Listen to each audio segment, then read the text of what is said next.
and that's been evidenced by the letters of support. The previous conversation last time around in 2018, that was around parking, and that's been allayed, right? We're the only business on the block with an off-street parking lot. So thank you for your. I have a question. I'd Yes. like the staff to respond to that, actually, because I see this a little differently, just because I don't see this as limiting what you are allowed versus what others are allowed, because there is a difference here in that the square footage is the impact is potentially much bigger than what others are enjoying. So if the staff could remind us as to what in the report gave us this recommendation for denial.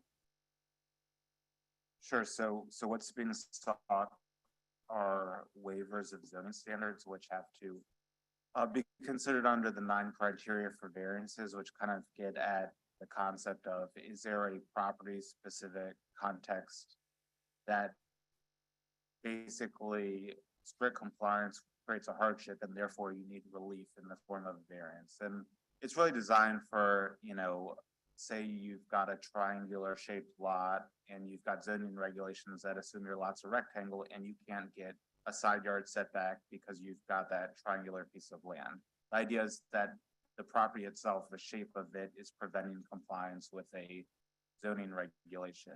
The 9 criteria, there's a little bit more friction when you apply them to these sort of operational requirements that are basically saying every business of this type has to operate within this way, X, Y, and Z.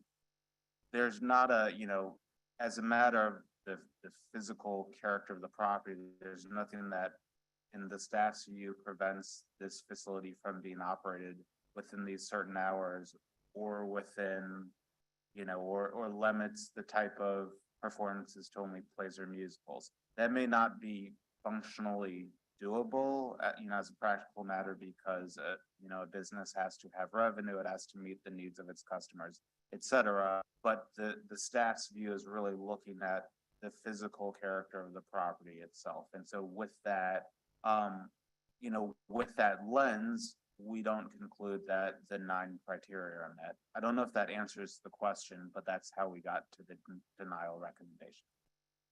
Thank you. Yeah, and we're not contending that the property is creating a physical hardship. What we're contending is it doesn't convey special rights and privileges that wouldn't be afforded to others, because others who operate a live performance venue do have those expanded uses and such.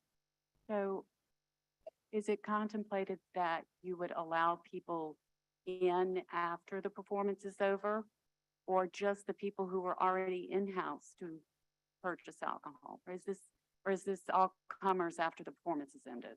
No, the intent is, right, you come for performance. So these are ticket sales, right? Their main revenue generation is to sell tickets. So it'd be folks who have paid, seen a performance, and then stay after. Thank you. One more card in support, Trey Fox.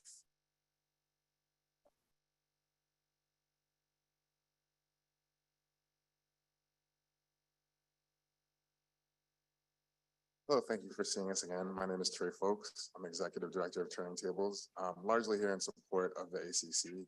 We'll primarily be a vendor there, but we are a workforce development organization and nonprofit. So we'll also be a training space for our students. And then also we have presence on the block already in the form of consulting for local restaurants there. And that's our intention as well, to offer a new place for that space to be a resource for the community in terms of education, tastings, but primarily generating revenue for the ACC.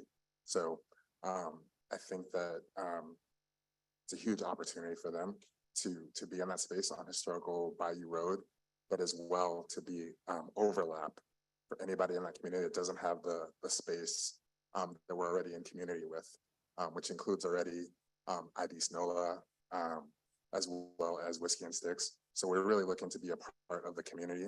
And our whole intention is to bring up the Andrew Caillou Center